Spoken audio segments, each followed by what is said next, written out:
Get out the insurance cards, get out the copays. The office is open, my friends. Brought to you by drroto.com. Yo, everybody, it's Yola Rider. So let's get to it. Bring the pain!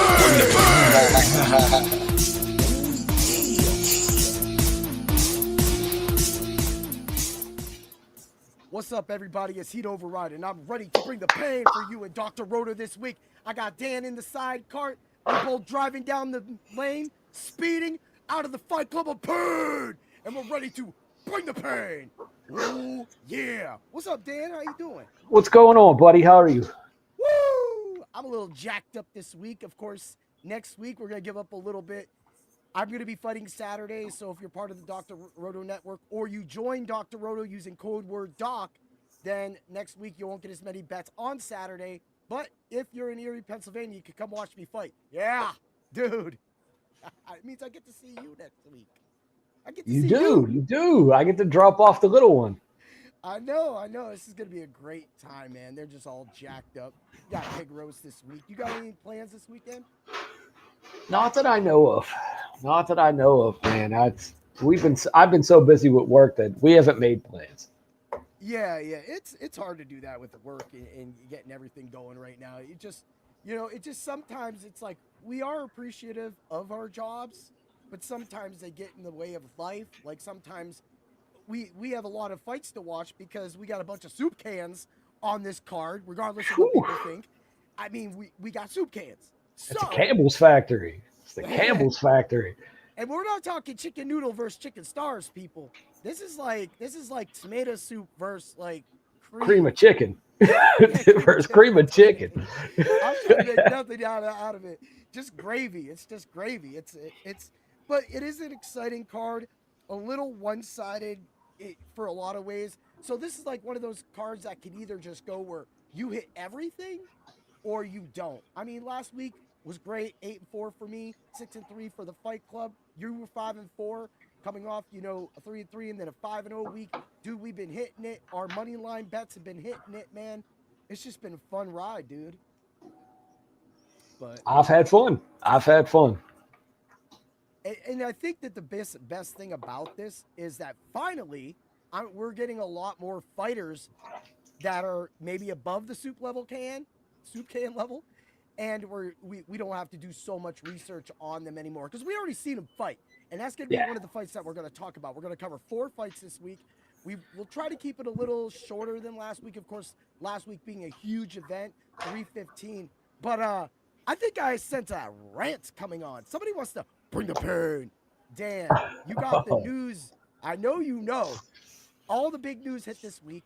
We got all the fights announcements. We got Islam dropping the belt, moving up to fight JDM. Like JDM is just some kind of transitional champ, right? Which that's what they're trying to. That's what they're trying to make him be. That's all it is. That's all it is. It almost makes you think that.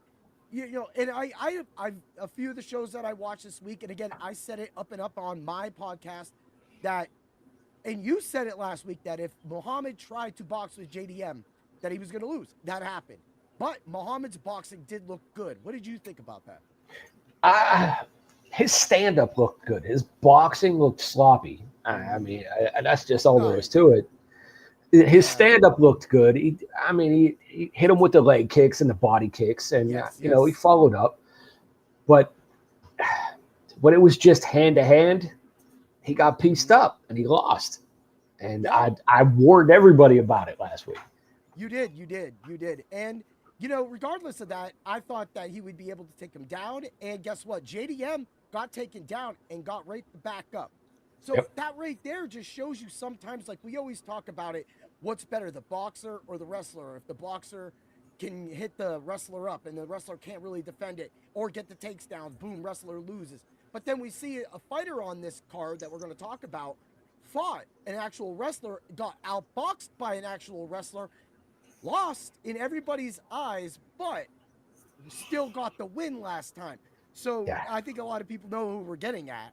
But man, that to me right there is what justifies and what makes UFC DFS sometimes a little more unique than either baseball or football, because football you build a whole lineup.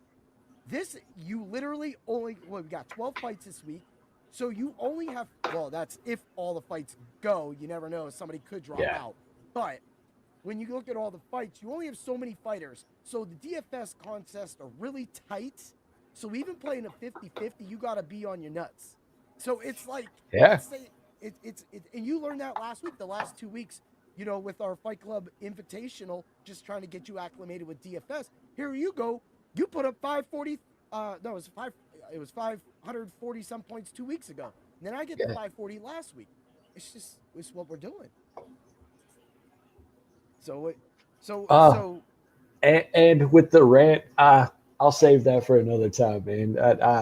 You're not trying. He's trying to save the rant for 317. He is pissed. I just don't want that Topuria is going up against Oliveira for the belt when other people like Patty, et cetera, have all been overlooked just because somebody won one fight with his belt, Topuria, and gets literally the shot at the next belt that was vacated by his boy Islam to go beat up on JDM, dude. I agree. I completely agree with that. And how many fighters did I list you that deserve that shot more than Topuria? I mean, you threw everybody out. You threw what Tarasenko or whatever. You threw him out. Sorry, I jumped that name up. I'm looking it up. Hold on. It's literally like right there for me. Because I'm right here. So we got right here. So Amor Tasukian, man. Tasukian.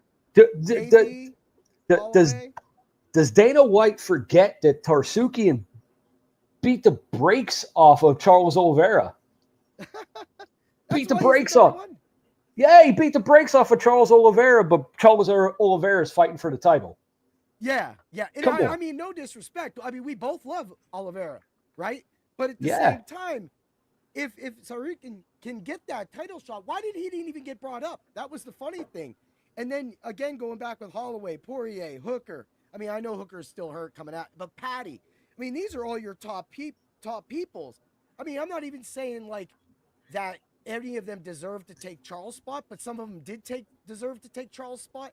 But at the same time, I liked your theory saying Topuria needed to fight somebody. So if in the lightweight division, because granted, he beat Max Holloway at featherweight, a depleted Max Holloway that just fought Justin Gaethje 4 months before. Yes. At 155. Yep. Had a nice. Okay, and then before that, he beat another featherweight. Or no, he beat Volk, right? He knocked out Volk. Mm-hmm. We get it. Volk was coming off of the devastating knockout he took by Makhachev. Yep. Mm-hmm. So on less than 3 months, he got knocked out. He's back in there with Ilya. Yeah. So take those two fights away. Who did Ilya beat? Yeah. And you when you add that to all together right there, even if you would have had him come in and say take Poirier, or I already know Holloway's already got his match set, so we're not worried about that. But even you could have got someone like Fiziev to take this fight, and I know that people go Topuria is way out of Fiziev's level. Yeah, I get it. Okay, and at 150, at 155, is he? Yeah. We've seen Ilya fight at 155 one time, and he got rocked in the first round. Did he win the fight? Yeah, he won the fight, but he got rocked. Yeah, and I think that would have been a good step way. And I'm not saying Fiziev would be the way, but I mean Gaethje, he should definitely get that shot right there because he's ready after that. I mean, him and Fiziev had a great fight, but Gaethje left that fight practically not so badly untouched. So he's definitely healed up by now. He definitely can get back in that ring. So any of these guys would have been a perfect guy to actually match up with him before the final. And maybe have Sarukian and Oliveira go for the title. That's what what should happen. That's what should happen. And what happened? And Uncle Dana gives his his little his the money his cash cow the title shot. Yeah, and I referred this back to like when NXT brings up, when they give up their title and they get to go in the Royal Rumble, or they get a shot at the WWE Championship and stuff like that. But that's wrestling. That's kind of scripted in some ways. We cover that. Yeah, but at the same time, when you flip back to this, there's a ranking system. And they don't mean nothing. It doesn't. It's all about who wants to fight who. And I guess I got that too at my last tournament when there was nobody that wanted to fight me, and then a 19-year-old stepped up.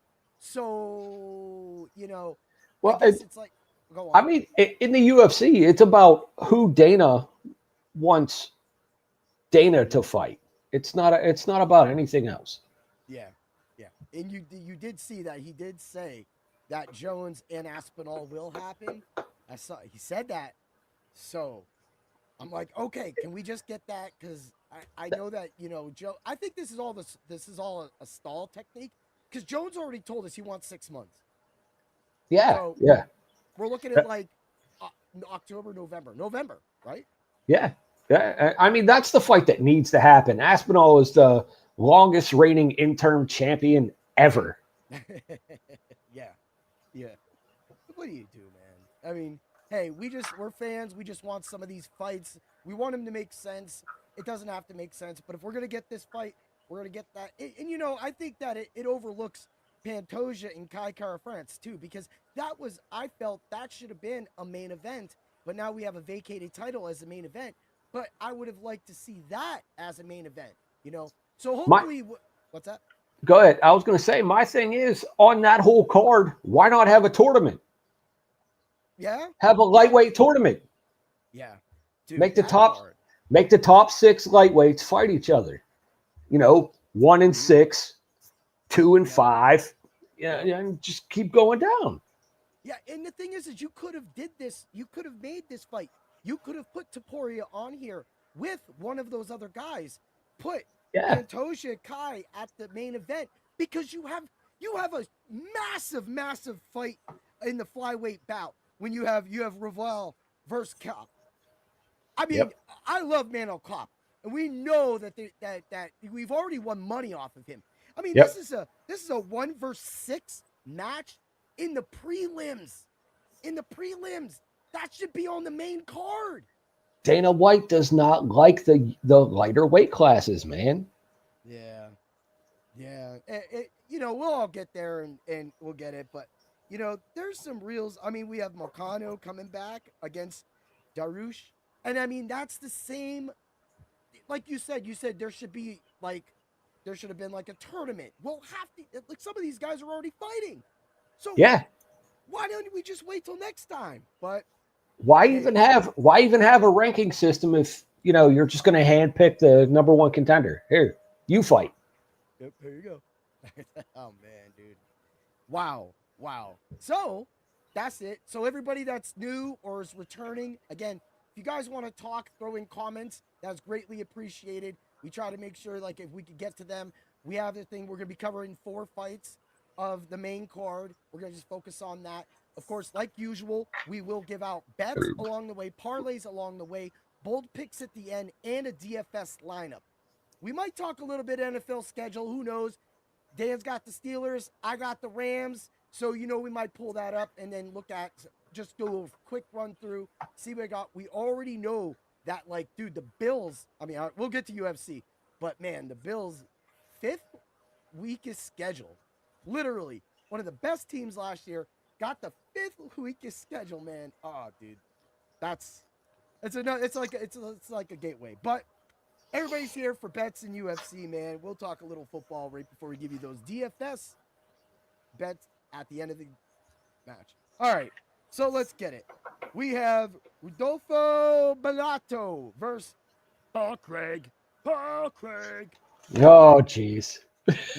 Can't talk to us, man.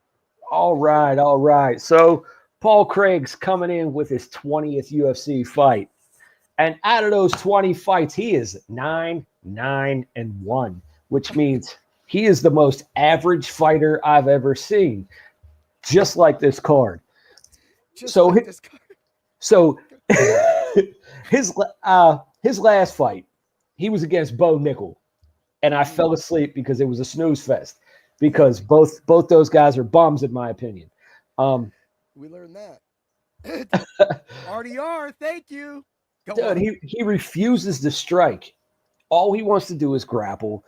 And dude, and when he does strike, he gets battered on the feet, just like he did against your boy from the Fighting Nerds, and he got whooped by Baral. Yeah, and he's of course one of the better Fighting Nerds, of course. But it didn't matter. He got whooped. I mean, the only thing that Paul Craig is good for is a little bit of prayer and a nice little walkover. I mean, he loves to hug. He loves to hug. You forgot about. I mean, you got your takedown average at 1.52. Of course, you got your accuracy at 20. That's kind of bummy. I mean, that sounds like me trying to take somebody down as a karate dude, right? 20. Dude, a 20. If that was a Madden rating, it would look like this. You know what I'm saying? Like it's a stumble. His takedown defense, 37. You know what really doesn't really help in this is that Bellato has a 100 takedown defense. All right, so on the other hand, Bellato, on the feet, man, he has the biggest advantage on this card. He's going to look to keep it standing, and I think he's going to piece him up because he has good power, and he has the better stand up of the two, man. I agree with that, and I'll throw in this too. So when you look at, and I know that a lot of people that aren't fighters wouldn't know this, and other people that look at fights theory and things like that wouldn't know this, but when you're landing 2.52 punches per minute, but you're absorbing 3.03. That kind of tells me you're a counterpuncher, right? Yeah. So, right? Am I wrong? Oh, either that or you're just getting beat up every fight. The 9 losses, right? Yeah. The 9 losses. Yeah, the 9 losses. But what's crazy is that Bellato throws 6.28. So we're looking at this is going to be an outstanding amount of punches, which means that the first round knockout, second round knockout is clearly live in this. And Bellato is a huge, huge, huge necessity on DFS because you can mark me wrong on this one because I did not start the UFC journey until after the Super Bowl. But as of right now, since we have started the Fight Club of Pain, this is the first time on a card that the main event, the favored in the main event, is the most expensive fighter. Yep. So it got close last week. But this right now, this is a huge, huge, huge, huge, huge advantage. He cost a lot of money. I think it was 97 or 9,800. So we're going to get you your DFS lineups as well too. So when we're looking at that, right, you see all that money that Bellato's 94. Okay, so I was right. Morales is 97.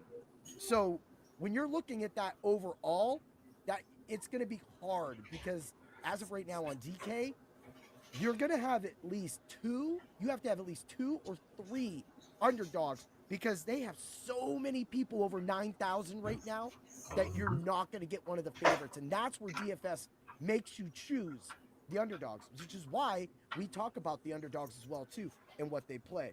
So, dude, I'm for it. So who do you got winning? So I got Bellato just putting a whooping on him and knocking him out in the first round. Knockout one. I agree with that as well too. I will say this, my 5-tastic picks are not out. Bellato is one of them. So you can already see that Bellato is most likely going to get the under 2.5 because the distance on this, it's a negative 650 to go the distance, people.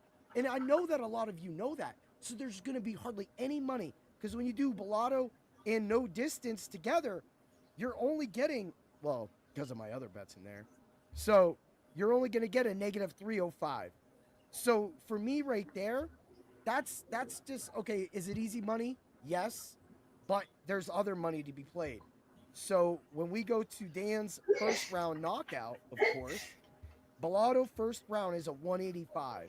I like it.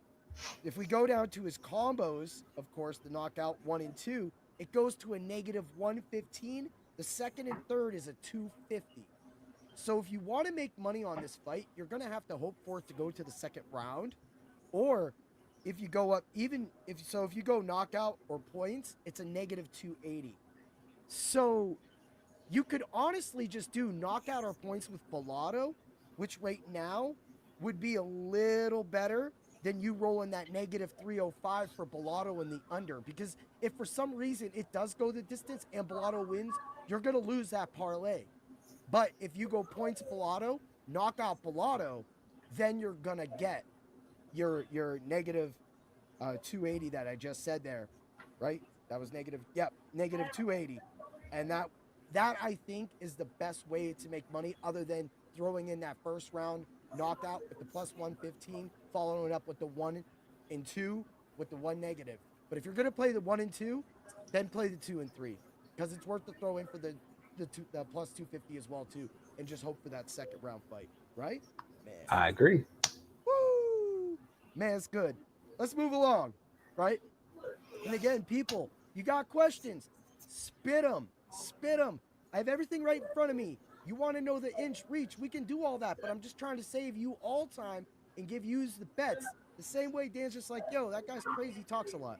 So he's just, the less he talks, the more he talks, we all win money. We all That's right. That's right. Dustin Stolfus versus No Sultan Ruziboyev. Woo! Dan, bring it. All right. Stoltzfus. He's an average striker. Mm-hmm. He's a pretty good wrestler. He has no real good qualities that I could talk about. He's a pretty average fighter. I mean, he's good when he's good. He's bad when he's bad. He does have a path to victory if he wrestles and tries to win on control time. Mm-hmm. But Ruziboyev, how do you pronounce it? Ruziboyev. Since he fought Joaquin Buckley, man, he's only fought soup cans like this guy. Yep. He's a big dude. He's a big for a middleweight, man. Big for a middleweight. He has power in both his hands. Mm-hmm. He's going to want to rely on his distance because wrestling's not really his forte. He got taken down a lot by Buckley. Yep. And Stoltzfus is going to want to try to take him down. Yep. That's his only path to victory in my eyes. And I agree with that too, because even though Stoltzfus has slightly better, so his 1 to 2 and 2 to 3 for the submission is a 1,000 and a 1,500. Where you have Ruziboyev, we have him at a plus 850 and a plus 1,600. Now a lot of people have been actually focusing on the fact that before he got to the UFC, and that is Ruziboyev, before he got there, that he was wrestling and he was tapping people, but since he's got here, he's been using his hands a lot. So, but you bring that up because Buckley was able to take him down a lot. And so that means that he almost feels like he almost abandoned it. But again, this is another one of those fights that is kind of close, but you can see ending with a knockout, because right now, like the 1 to 2 knockout combo for me, again, it's a very low line because FanDuel, I know you're watching us, but you got a plus 115 on the 1 to 2, and you got a plus 310 on the 2 to 3. I don't know if Ruziboyev gets that first round knockout. I think this is a later one. Do you think that happens, or do you just think this Stoltzfus is just a Stoltz? No, I agree with you. I think Ruziboyev is gonna. I think he's gonna win by third round TKO. Third round TKO. I like that too. And again, if you look at the knockout in points for Ruziboyev, it is a negative. What did I just see that at? It's a negative 210. So that right there, points, distance, cover yourself, get a little money on the side. And then what's going to be nice is we know that the later that these knockouts go, that it actually flips back. So the round 3 knockout for Ruziboyev would be 1,000, and I'm gonna take that. I'm gonna take that, and I'm gonna take, like I said, the 2 to 3, because again, last week we're only hitting plus 500s, plus 100 for a submission. We're hitting these, and it's fun that me and maybe half the industry or whatnot may have suggested these numbers, but at the same time, it doesn't make money like the previous week when we hit the plus 2,300 on RDR and the plus 2,600 on Rodriguez. So we had to say it with our chest to make sure that we get those numbers in. But at the same time, the numbers aren't there right now. They weren't there the last week, which led to a lot of the DFS lineups only being cash lineups. And then at the same time, it wasn't there this week. So that's why we say that you got to consume as much possible information, but you also have to look at the sportsbook. You also have to look at the DFS slates and see where they're going with that. Yes, there might be a top and a bottom. We've already talked about that. We're going to talk about that. But at the same time, everything in between, you want to play that. So again, we're flying right down. We got the 2 and 3 at the plus 310. So of course, you're going to take the knockout in this as well too. Because if for some reason Stolfus can somehow get Ruziboyev off kilter, and the ref is one of those fast refs that cares about the way that the fighters like their health, then you might get that as that. So as the fight will end on a knockout alone is a negative 150.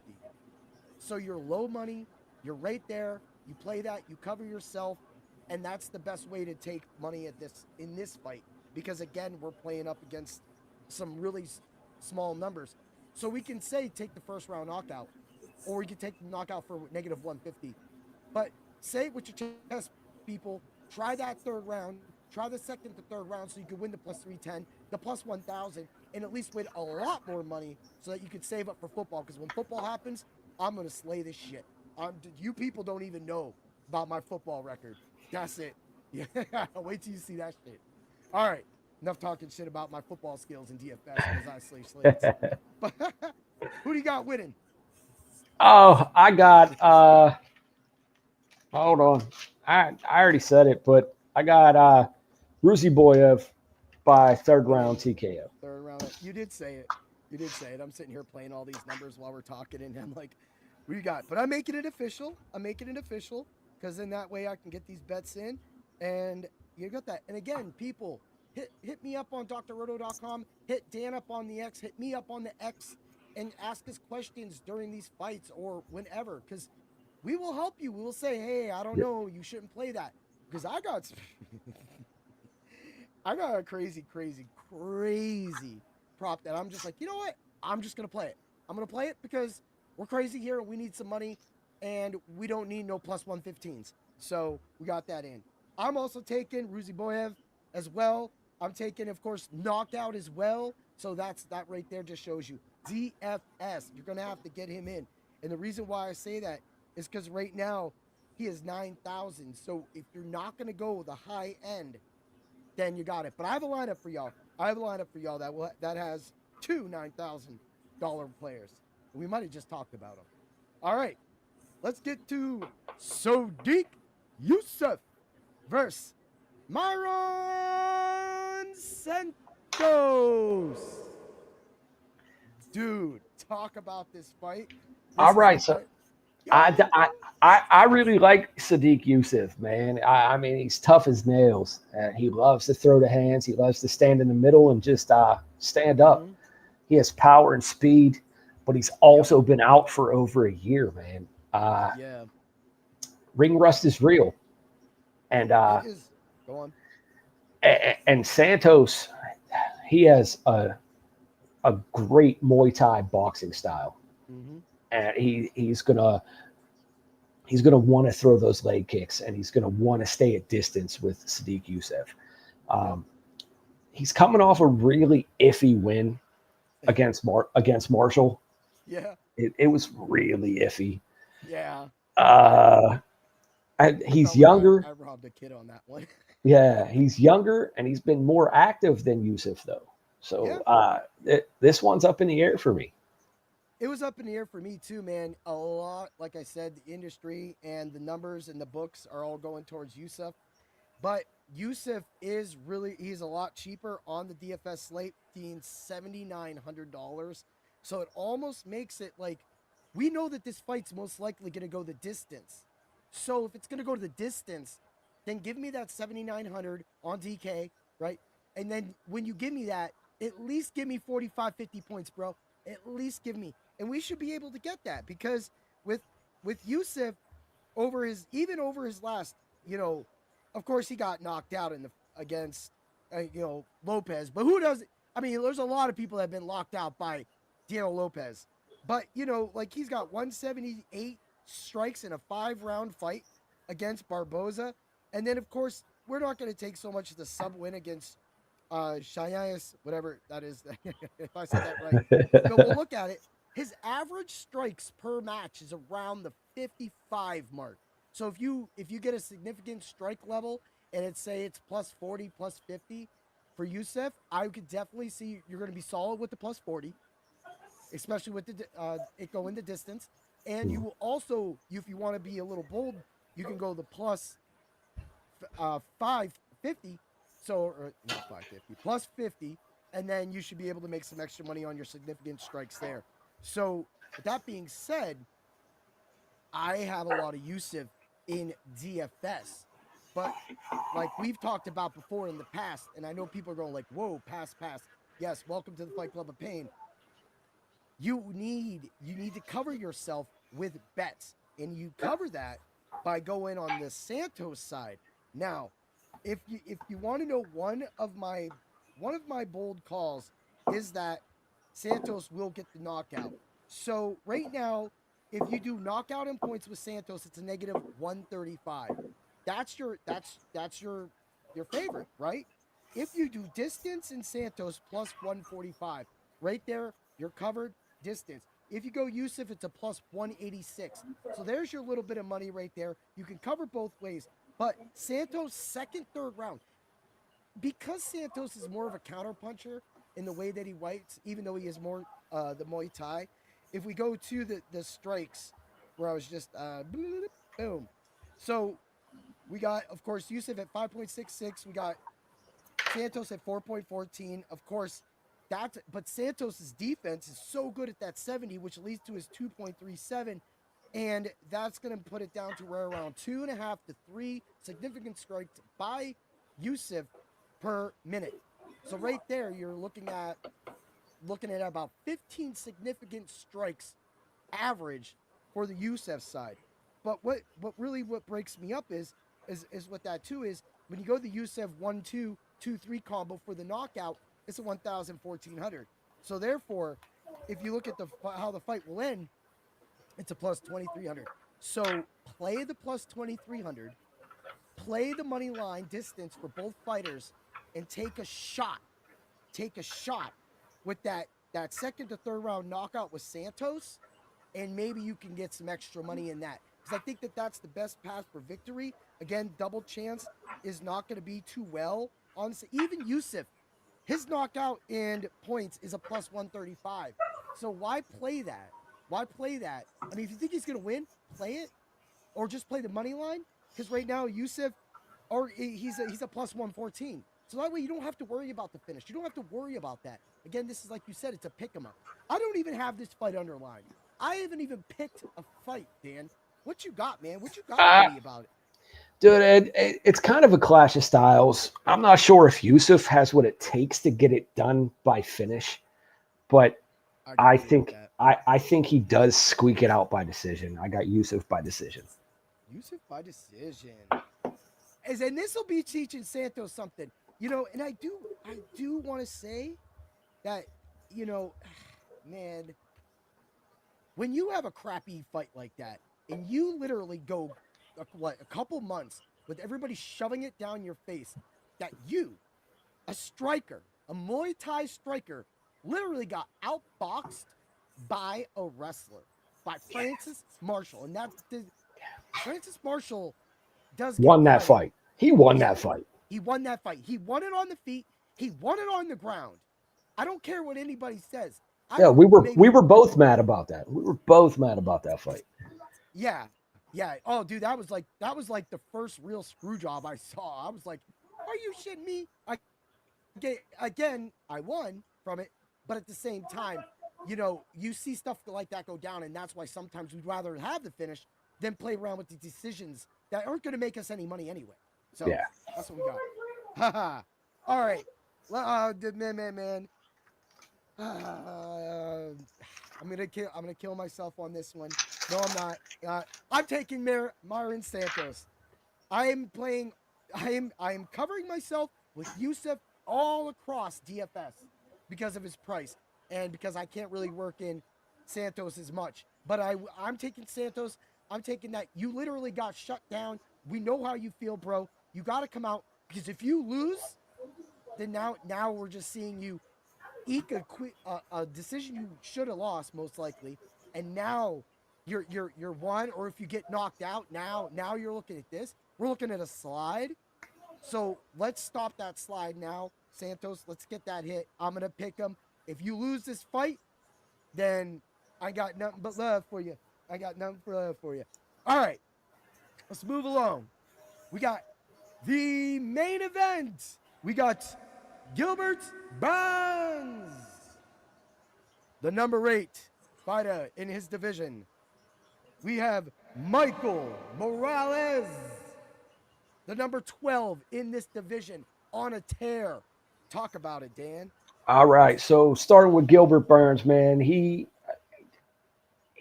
a big time vet in this division, man. He has championship experience. He also has crisp boxing and dangerous submissions, man. He's slowed down lately. Father Time has caught up to him. He lost his last 2 fights, or he's lost his last 3 fights, and he loves to brawl. Loves to brawl. He will sit down. He will bite down on his mouth guard and throw with anybody. That's right. But Morales, man, he is the up and coming prospect with a perfect record right now. Mm-hmm. He has amazing stand up. He's not just a boxer because he cuts his angles very well to avoid damage, and he'll throw those leg kicks. He really will. He throws those nice leg kicks. He has the size, footwork, speed, and the youth advantage in this fight. Yep. I agree with all of that, man. So this is what I got, and I'll just start out. So when I look at the numbers, the submission is not like anywhere play, but I will say this: I'm a crazy guy, and I went to that third and fourth round submission because I don't know why. I feel like, hey, let's just get the feel out first round. Come on, Burns, you can last at least 2 rounds. Just give me 2 rounds, and then I know Morales is not going to finish him with a submission. But the third and fourth round submission is a plus 6,000 right now. I'm just saying, throw $1 down, $1 on that, at least $1 on that. And if it doesn't happen, then you're fine. Go buy a pop and feel better, right? But if it does happen, you will be a lot better, and you will have covered everything that you put in this card, little more, and that. It all depends on that. So that's one of my crazy picks. Also, you said Burns likes to get in the middle and slug, and I know Morales is going to knock him out, right? But Yeah. I know he's going to do it. But Gilbert Burns round 1, 2, and 3 knockout is a plus 3,800. If this fight is gonna get and right now I think the under the rounds is a 3.5. Let's see. Yep, under 3.5 rounds is a negative 136. So this already tells me that the sports books are going to already know that this fight's going to go under. So cover yourself, people. Cover, because Burns gets that knockout. You got a plus 3,800 on 3 rounds of action, and that can take anything. We have seen this happen. Even like an injury can happen, but if that happens during a punching submission or a mount, then we're getting that point. And Gilbert, like, what's so crazy about that plus 3,800 on the Burns side? Believe me, I know I'm gonna hear it. It's probably not gonna happen, but they only have him as a knockout in points is a plus 950. So that right there tells me that knockout, they don't feel is going to happen. But because this is the UFC, because this is fighting, and because at any point in any whatever contact sport, whatever you want to call it, this is combat, right? A knockout can happen at any point. And the fact that it's a 3,800 in a main event against an up and coming, against a vet, and the vet has that, I'm down for it. But that's what I got. But what do you, I mean, those are my kind of couple crazy plays that I got, and then I'll get to a couple other ones. But what do you think, man? Like, if you're looking at the 5 rounds. So my prediction, right? So unless Morales hurts him in the first 2 rounds, I think Gilbert Burns makes this fight ugly. And I think he tries to control him. Like, he tries to hold him against the fence, and he tries to beat him up like that. I don't think he stands at distance with him. And I think it really does happen because this is the best guy that Morales has faced. Okay. I think Gilbert Burns loses the first 2 rounds. Okay. But I think he makes it ugly in rounds 3 and 4, and he eventually takes him down and gets the win by 4th round stoppage. 4th round, Gilbert Burns? Yeah. Woo. All right, so here's why I love this. So again, we're going to play the safe numbers, people. We already know the safe numbers. There's no money to be made on the Morales side. You have to go somewhere else. So have some fun. Right now, going off of what I just said with the first, second, third round knockout being a plus 3,800, right? 3rd round knockout for Gilbert Burns is a plus 11,000. 11,000. So all the money you're going to make this entire pay-per-view, or it's not a pay-per-view, this fight night in Vegas 106, all the money you're going to make in the cash games for your DFS, this is where you might be able to play just a little money. A quarter wins you $27.50. A quarter. You're putting a quarter on the number 8 ranked welterweight in the world that has has been around, has fought some of the best people, has beat some of the best. Right? Dude, he almost beat Chimanov, Yes. who was fighting for the title. He Yep. almost beat him. And that's the thing. And that's like, again, me not being so super associated with the UFC up until now. Even me, I knew that fight happened. So that's how I know Burns. But the thing is the round 4 knockout for Burns is also 1,100. So you could just throw a quarter there, you could throw a quarter there, and you could just quarter this bad boy up. And if any of it hits, then you're good. Because the thing is the knockout for both fighters is a negative 165. This fight ain't going the distance. I know last week that we didn't think so much the fight would go the distance. Of course, we had the over 4.5. So happily it did work out for us. But at the same time, you're getting a knockout in this fight.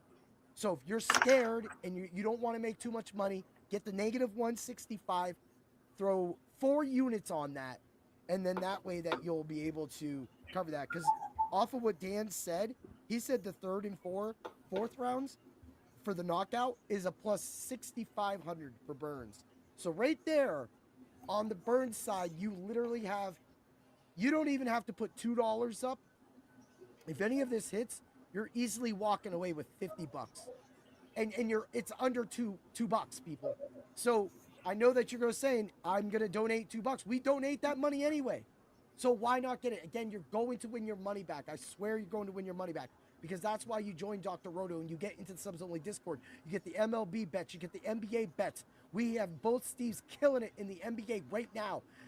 Lou and Trevor and everybody else has been killing it with the MLB. My bets this week, Saturday, was lights out. Literally had 2 parlays, 1 hit, 1 miss by 1 guy. Arenado, your damn RPI, smoked me, but I had a plus 2860.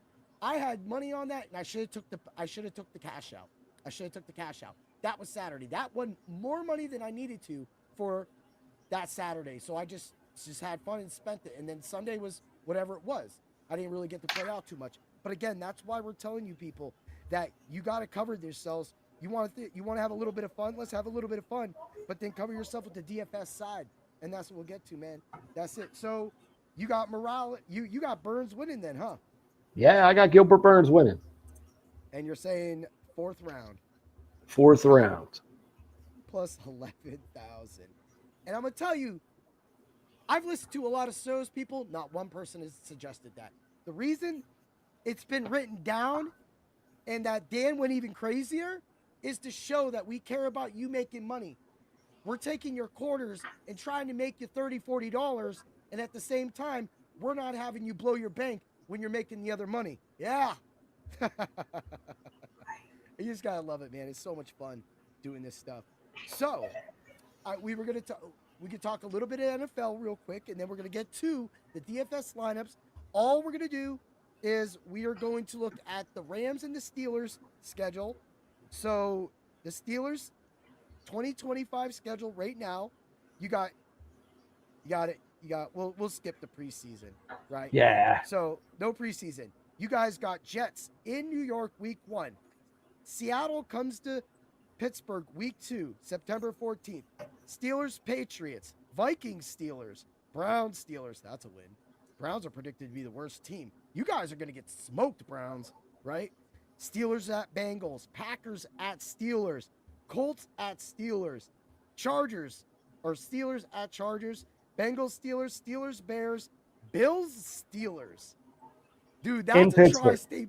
I know. You're so lucky that's in Pittsburgh, man. In Pittsburgh. November 30th. You got Steelers, Ravens, Dolphins, Steelers. That Steelers-Lions game's going to be crazy. Steelers at Browns. And then, of course, the Ravens come to Pittsburgh last game of the year before the playoffs. How do you feel about that schedule, man? So if we get a quarterback, I will be that schedule is pretty good. I don't hate it. But if we don't get a quarterback, I can see us losing the first 4 games of the season. Yeah. And it's not going to help at the end, too, when you get Ravens at the end. You're trying to get to the playoffs. And Mason Rudolph, the Ravens defense is just going to be nasty this year. Their draft was amazing. So it's going to be hard to stop that defense if you have somebody like Mason Rudolph is that 221 touchdown, 2 touchdown guy. That's not good. With two interceptions, though. You forgot about the 2 interceptions. It may be a fumble. Oh man, yeah. He's going to deliver a Christmas present for you guys. But maybe get hit with a helmet. I've always said that his career was literally just thrown away once that whole helmet situation went down. That was just insane, and I think it marred his entire career. But then again, he didn't help it. I mean, we brought back a guy that got benched for Duck Hodges. Come on, get out of here with that. What are you talking about? Come on. Okay, you're right. But last year, that guy did come in for a benched player, Will Levis, and many more, and perform the best for the Titans. As a matter of fact, the Titans. He went 6. He went 6-6. He had 12 touchdowns, 12 interceptions. Threw for like 130 yards a game. All right, yeah, I know. Will Howard by week 4, right?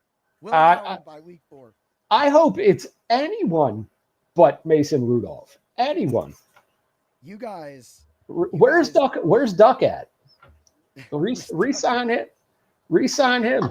You guys got to bring back Josh Dobbs. That's what you guys are going to bring back, Josh Dobbs, because he always ran that offense perfectly, and he's been on the slide since his beautiful days in Minnesota. Now we got this Josh Dobbs here.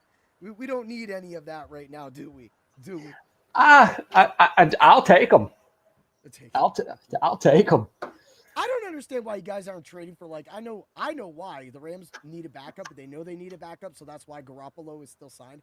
But I don't understand why you guys aren't trying to trade for somebody else right now. It just feels like this is all a ploy. This is Aaron Rodgers bullshit. It's Aaron Rodgers or bust. That's what it is. It really is. It really is. And I'm sitting here looking at it, and this is what you're gonna give him 2 months off. You're going to sign with the Steelers here in mid-June, July? And then how's the team going to feel about that? That to me I- right there is exactly why people dislike Aaron Rodgers. Dude, if he signs, he's going to sign right before OTAs. Yep. I agree with that 100 damn percent. I agree. Right before OTAs. Right. And in the same time, like when I'm looking at it, this is this Pittsburgh Steelers. You're going into a season with a question mark at quarterback. Like, what? What? You got to know that. Like, go. And we have a big question mark on the outside. Is TJ Watt going to hold out? Yeah. I mean, but still, your defense, the way you guys have drafted this year, definitely overall, all around, you're going to be fine. But Yeah, I don't think he will. Look what happened. Look what happened the last 6 games of last season and that playoff game. Yep. We have zero run defense. Zero run defense.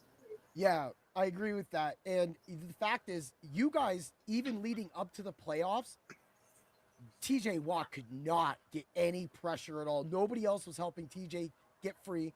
And at the same time, he just couldn't. It was almost like he couldn't get done.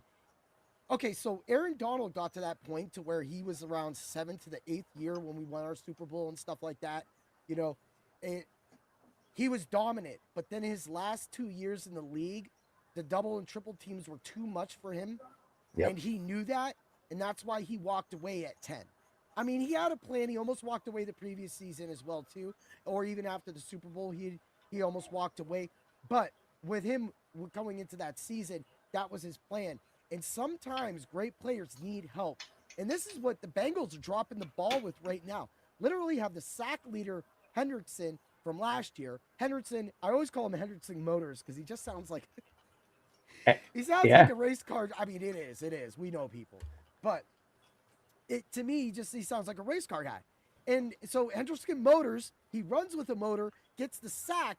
You sign everybody but the dude who's the best player on your shitty defense. Bengals.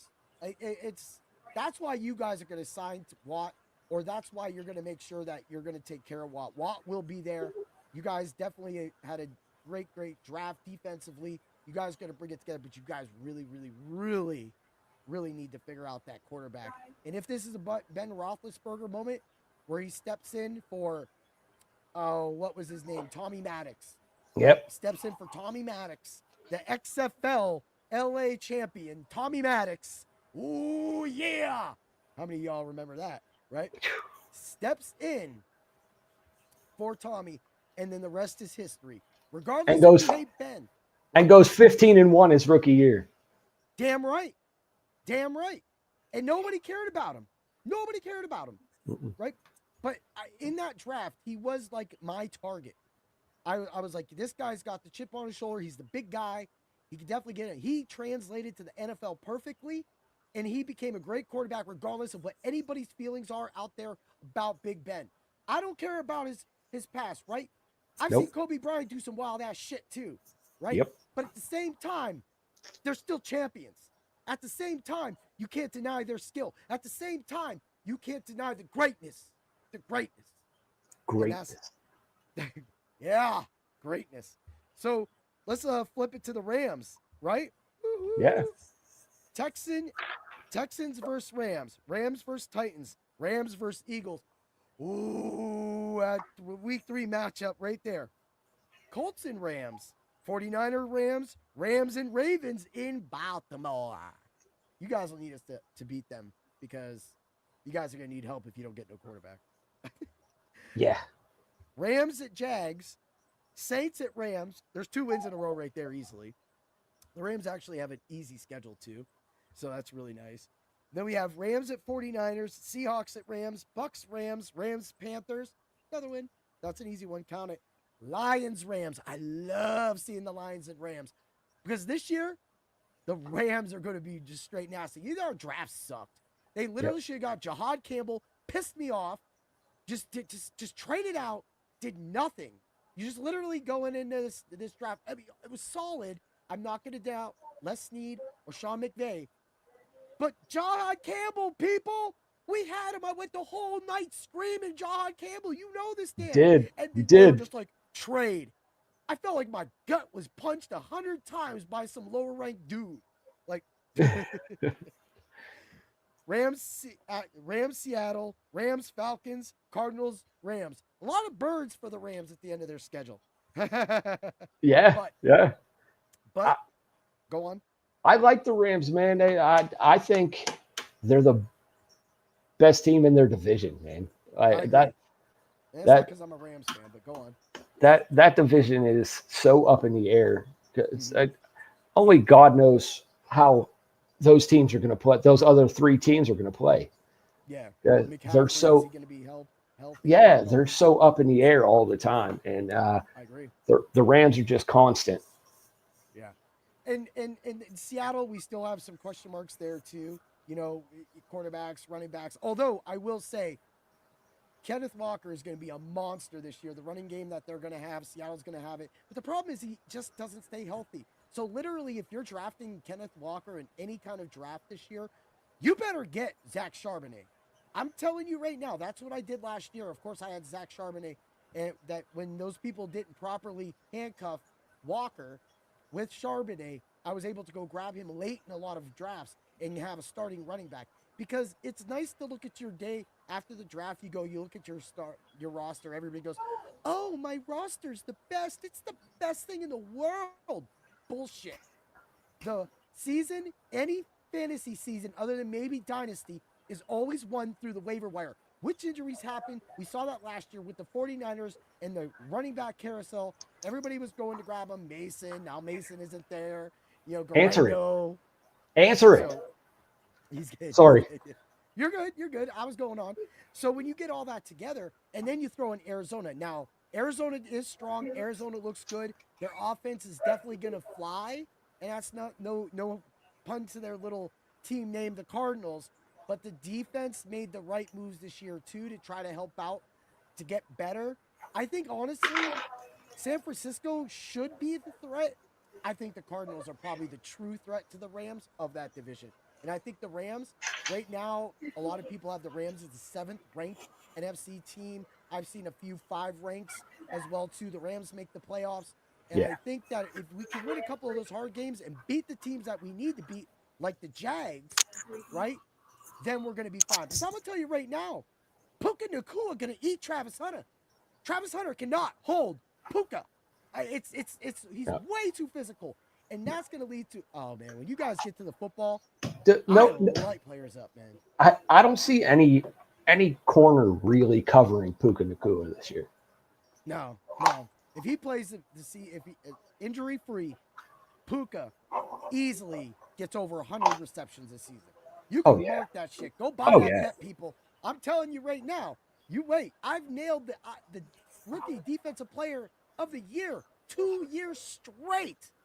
And they weren't even the favorite. Well, Will Anderson Jr. was the favorite. But Jared Verse wasn't. So, that's it. All right, everybody. I know that we threw in a little football there. I hope that y'all like that. Everybody get that. That's your football section, right? So we got Dynasty drafts going right now. We got Chris's Dynasty rankings already out.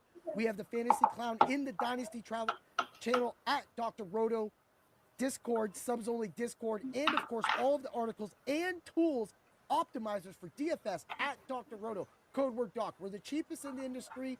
We give you the best bang for your buck. And if you just want to come to the subs only Discord, man, rock it. But right now, I'm about to just drop this DFS lineup right now.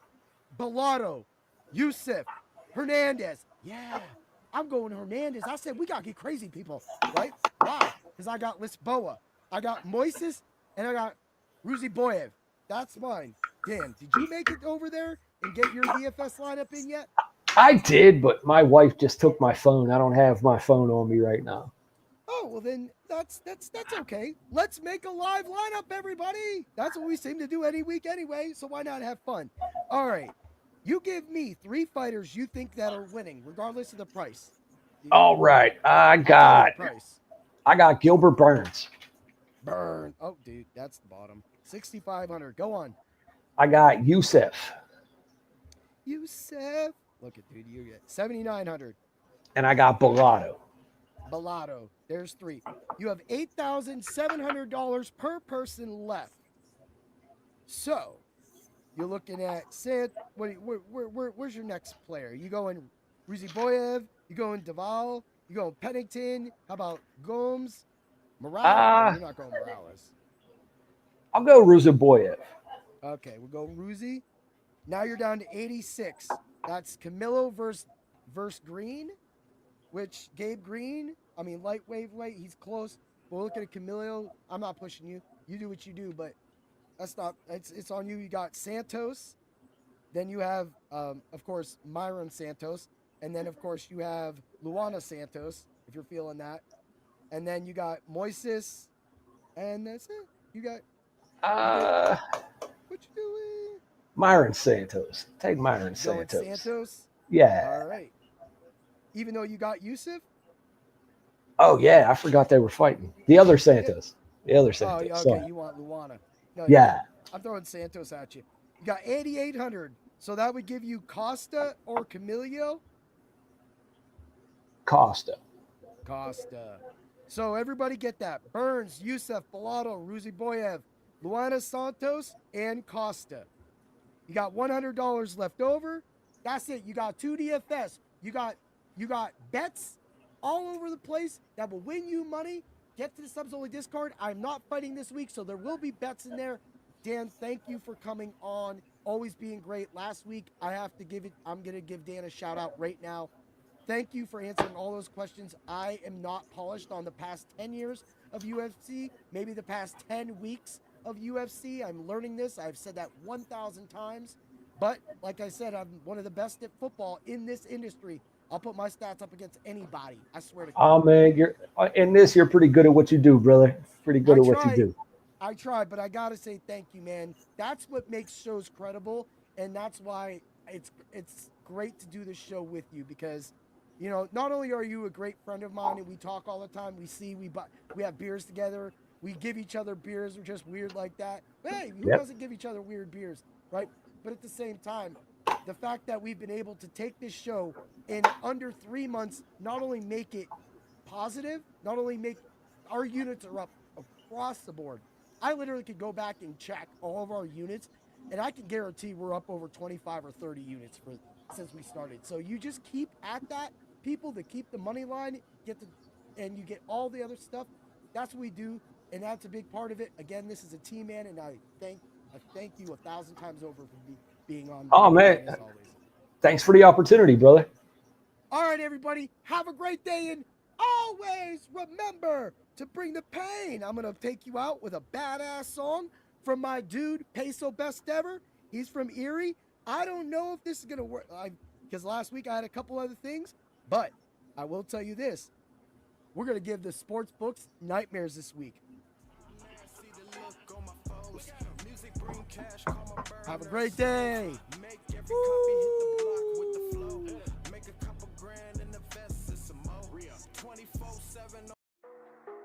Thanks for stopping by the office. Get your fantasy prescription by subscribing to the channel and checking out drrodo.com. And until the next visit, be well and take care.